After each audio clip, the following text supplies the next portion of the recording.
Ronaldo destroyed Messi with Major League Soccer and licked himself from foot to head. Another memorable interview of the Portuguese SAFONOV has been released. The game of the Russian footballer shocked all of Europe yesterday. Incredible save in the last minute of the match. Neymar's first transfer from Santos to Manchester City and the juicy love triangle involving the Real Madrid footballer, his girlfriend and her mother. We're discussing this and more today. Friends, this is Football Dose and the top 10 hottest news up to this hour. Charge your royal likes so we can work without weekends. Well, I wish you a pleasant appetite and a pleasant viewing. Liverpool legend Jordan Henderson did not like it in Saudi Arabia. After the transfer, Val Itifak Jordan became the highest paid English player, but not in money. It turned out to be happiness. We all got used to the fact that Hav is pushing to the max, not giving any breaks to himself or others. After all, he became the best player of the year in the APL version, not showing an incredible technique with the ball at his feet. He is quite an average player. Vasily Utkin was also surprised by the choice. But Henda was still an indispensable part of Liverpool because he worked for two and gave incredible volumes in pressing. Plus, he defended very skillfully, thanks to which he blossomed in Klopp's system. The transfer to the East did not at all tie in with the values we are used to associating with the defender. The determined Henderson, constantly seeking challenges and victories, abruptly decided he needed rest and relaxation. Ultimately, he couldn't accept his own decision. In a fit of extreme order, he flew to Ajax solely for the sake of sporting ambitions, became a captain there, and indeed, he did not run away from there under the guise of the transfer window. In the Europa League match against Galatasaray, Henderson surprisingly played without the captain's armband and applauded the fans after being substituted as if bidding farewell. Fabrizio Romano reported that Jordan agreed to contract terms with Monaco and refused Kepa's armband in the Europa League match. In addition, according to data, Jordan threatened Ajax's leadership that he will not play if the club does not release him on free agent rights. The Amsterdam bosses were shocked. Dutch experts destroyed Honda for such behavior. Frank Deber and Wesley Sneijder called on Jordan to remember and be a man, and the Englishman really remembered. The same Dad Telegraph writes that Henderson regrets what happened. He apologized to the team, but publicly presents this situation completely differently. Honda stated, "Everyone knows the financial situation of the club, money is needed, and it can be obtained by releasing highly paid players." Much of the press has taken things out of context from unknown sources, which is inaccurate.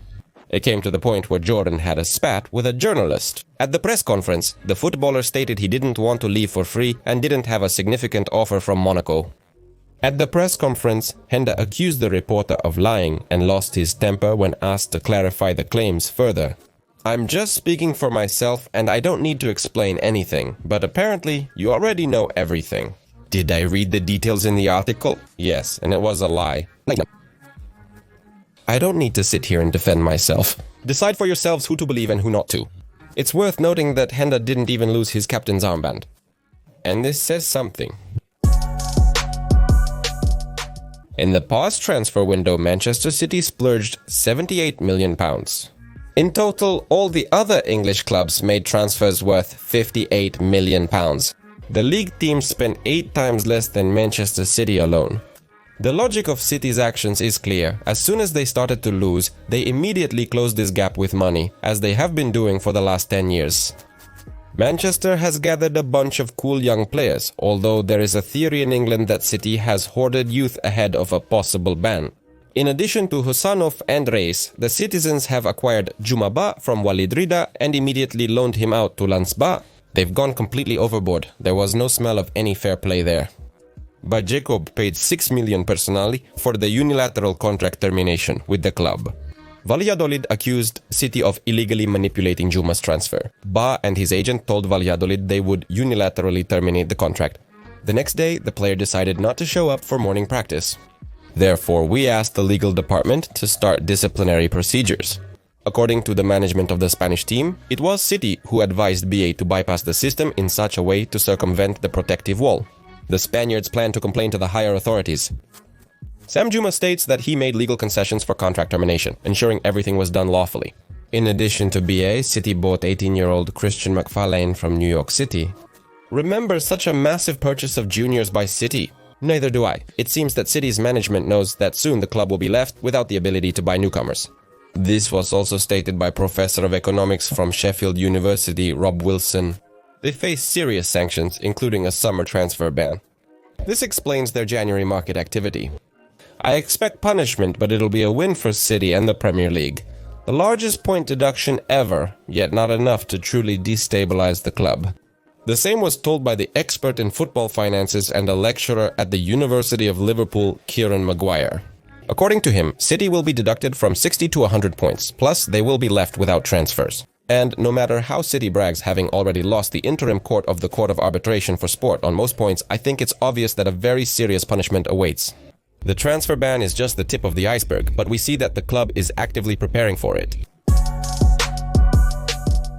In Spain, the trial of the ex-head of the Royal Spanish Football Federation, Luis Rubiales, has begun for kissing the Spanish national team footballer Jennifer Hermoso during the medal ceremony. The prosecution is demanding 2 years and 6 months of imprisonment for Rubiales for a kiss without consent and the alleged subsequent coercion.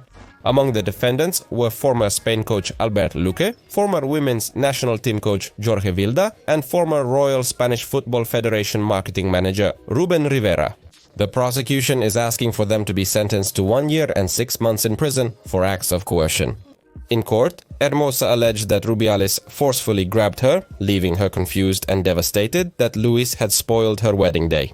Jennifer complained that no one helped her after that. Her life changed. She had to undergo therapy in Mexico. After all, the team psychologist was not interested in her. She just saw the team bus on which Hermosa was laughing. Over the meme about the kiss, the girl said the video was edited. They showed me a meme with a kiss of Casilesa and Carbonera. It made me laugh and I laughed, but I can laugh and feel anger and disappointment inside.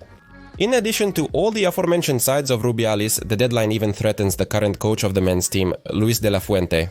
As the AES publication writes, the prosecution wants to charge de la Fuente with perjury at the cottage. The witness asserts that de la Fuente was at a meeting where Rubiales and his associates discussed their affairs. The instigator himself claimed he was in the neighboring cabin during the incident. In addition, initially De La Fuente said that he knew about Rubiales' actions to exert pressure on Hermosa and justify himself in the eyes of the public. Louis confessed during the initial probe, but later stated he was sleeping and unaware of anything. The prosecution insists on the trainer's involvement in the decision made in Rubiales' office. Considering such oddities in the trainer's behavior, he is indeed facing a deadline. Imagine if the national team coach leaves for Neri immediately after winning the European Championship. That would be a shock. However, based on recent events, this outcome seems inevitable. Okay, Rubiales is still a doubtful character, it's a bit of a pity in this story. But on the stage with him were almost unfortunate people who just stood by and then they just asked Hermos not to tip the boat.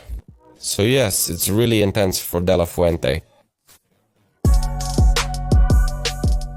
Spanish insiders just blew up the internet, even making their news into completely non-sports media. According to several sources, including Desport, Grail, Evry Magachi, and Dianon Ginech. Real's footballer Fran Garcia broke up with his girlfriend to meet her mother. Allegedly, the girl discovered Fran's affair with her mother after finding them together in bed. There have been no official confirmations so far. The girl has recently closed her Instagram account, but things don't happen that quickly. Social media users humorously suggest the footballer chose to become his girlfriend's father rather than her husband.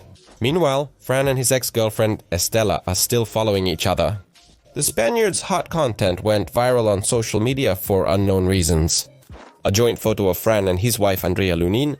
Many approve of Garcia's choice, saying women are like wine. Grandma Strela should be on guard. The key is that the complex family situation doesn't impact Garcia's game. He is barely reaching the level of Real's base team as it is.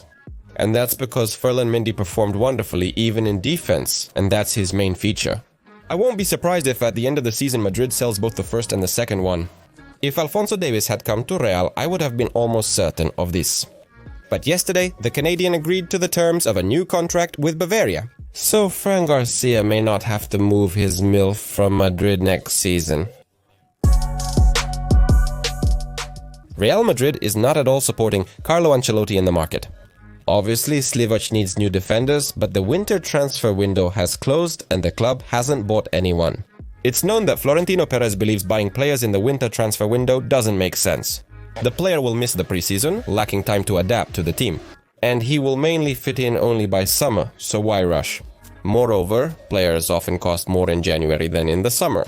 In fact, in the current situation, it seems that Real Madrid is not just ignoring the need for defenders, he fits into the restructuring that the new coach will carry out. It's no secret that Perez has long dreamed of inviting Xabi Alonso. Recently, David Lava suffered new losses. Injuries to the thigh muscles were found.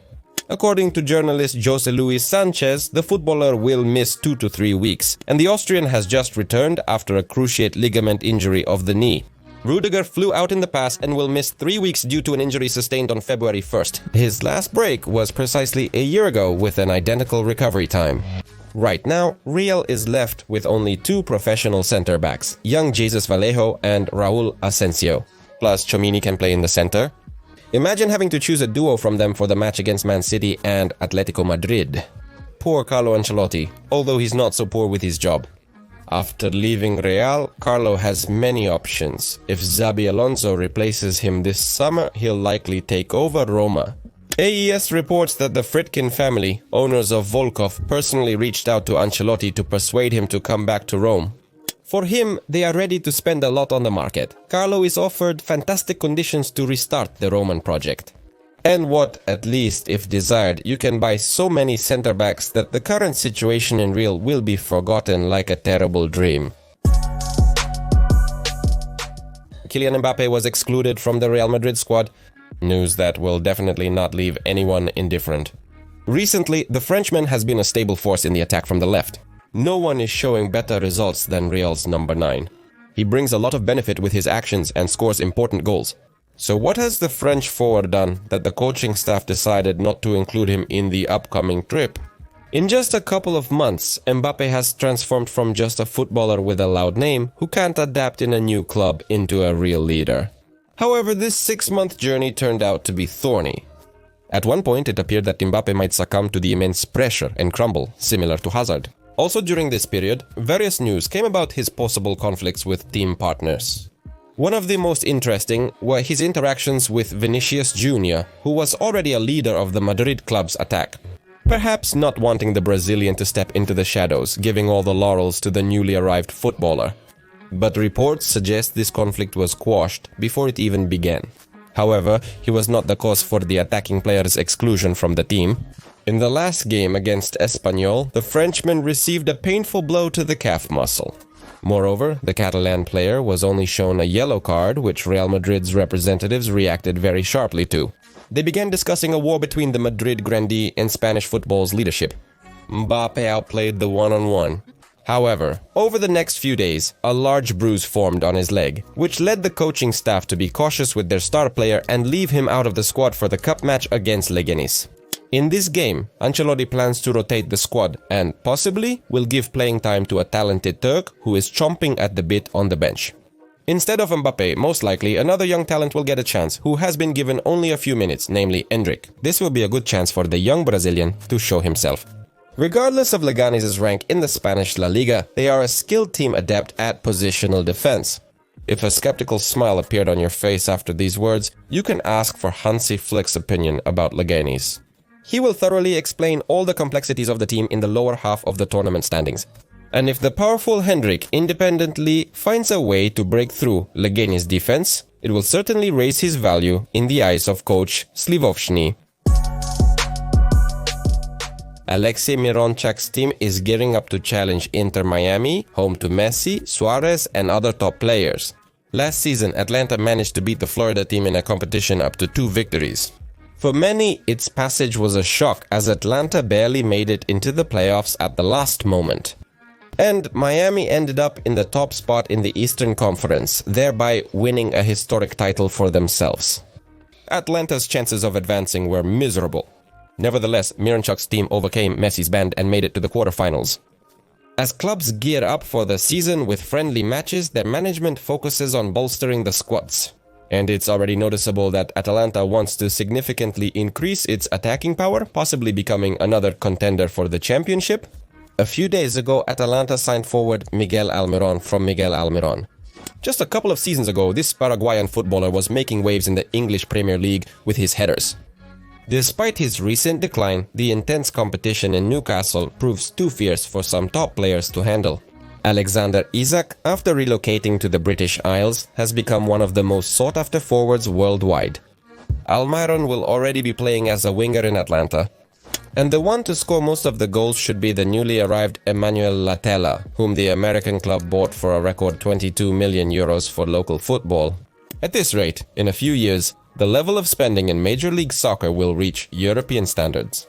What can Inter Miami boast about? How is the Florida team's management behaving in the transfer market? Generally speaking, Inter has made only a couple of insignificant reinforcements in various positions. It's good the club has acquired a few new defenders, and it was precisely because of their inability to hold the defense that Miami was knocked out in the first round of the Major League Soccer Cup. An interview with Cristiano Ronaldo Eduagger has been released, containing many interesting points. Let's take a look. Cristiano put Lionel Messi in his place. Of course, but nonetheless, Ron went to Major League Soccer. People talk too much. When they talk about Saudi Arabia and the United States of America, these are different realities. Major League Soccer is worse, of course, but since this is Saudi Arabia, they look at it highly. But people don't know what they're talking about. Only the words of those who are here should be given importance. We should only value the opinions of Saudi League players, as they are the most knowledgeable to make informed decisions. Only Major League Soccer players could make credible conclusions about the league. Remind me, when did Chris make his debut in the United States of America? Although I agree that the Saudi league is somewhat stronger than the American one, the difference is not that big. And 2 years ago, Major League Soccer was even stronger. I have already provided evidence from the Opta portal before. And Chris doesn't value Major League Soccer at all, although as a product it's much more purposeful and natural. I'm not even talking about the fact that Major League Soccer is a viable business, unlike the Championship, which lives solely on government subsidies. And Chris talks as if the Supreme League is much better, not only because he plays there and gets paid for it, but also to outdo Lionel Messi's achievements. Seems like he's competing out of old memories. As usual, Chris bragged, "I'm the best bomber ever, the best in history. I've never seen anyone better than me. I do everything in football, I play well with my head, I perform penalties well, I play well with my left foot, I'm fast, strong and agile." Nothing reminds me of anything. Yes, because of the words about penalties, I slightly smiled and remembered the Euro. Leo Messi and Zlatan Ibrahimovic named Ronaldo the best striker.